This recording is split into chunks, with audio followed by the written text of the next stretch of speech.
Subscribe now and press the bell icon. Never miss an update. Hello guys, this is the Hindu Editorial Dictation named Inevitable Collapse. So start. The inevitable has happened.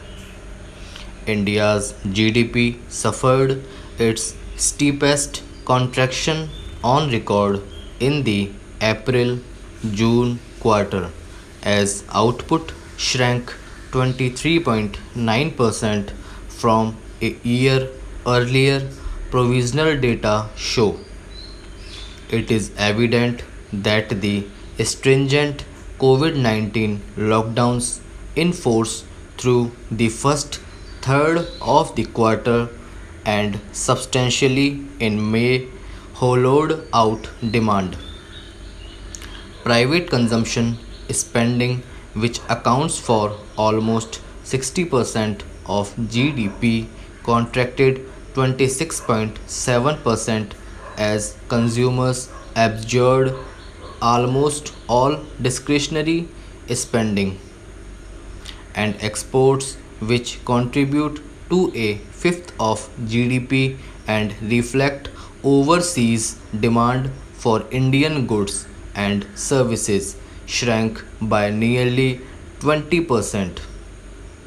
Investment activity was the worst hit, collapsing 47% and shrinking in share of GDP to about 22% from 32% a year earlier, as larger businesses conserved cash and refrained from any capital spending in the face of uncertainty, and smaller firms prioritized survival. Across the real economy, every single industry and services sector shrank with the solitary exception of agriculture, which grew 3.4% and outpaced the year earlier quarter's 3% expansion.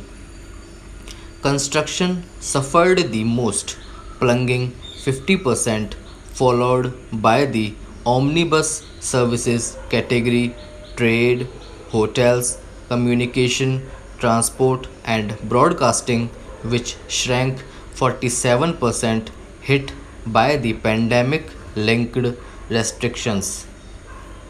Manufacturing too took a severe beating, contracting 39% as demand for products deemed non-essential evaporated, and factories, even after reopening, struggled to run amid shortages of labor and added safety norms. Para. It was left to the government to keep the bottom from falling out on demand as the center's pandemic mitigation expenditure helped expand its consumption spending by 16.4% year on year and softened the overall blow to GDP.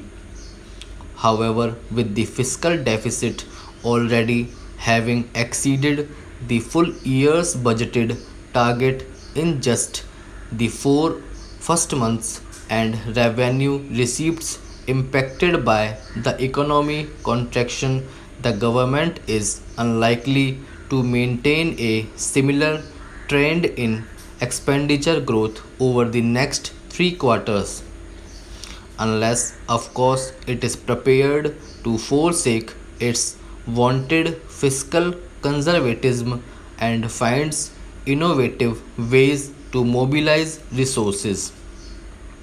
The still rising trajectory of new COVID-19 infections and a high level of job losses and income erosion are also sure to retard any recovery in momentum. If the latest survey based data from IHS Market show manufacturing PMI for August signaling growth for the first time in 5 months.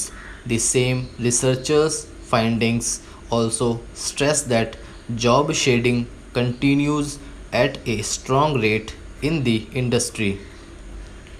Equally significantly, the output numbers, which are expected to undergo revision given the acknowledged difficulties in collecting data, do not capture a swath of informal sector activity that was severely impacted.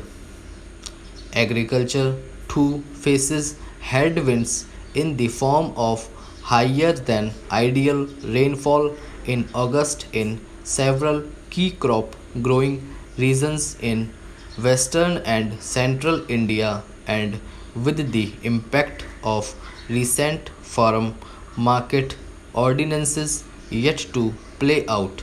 It may be a while before the end of the tunnel is sighted.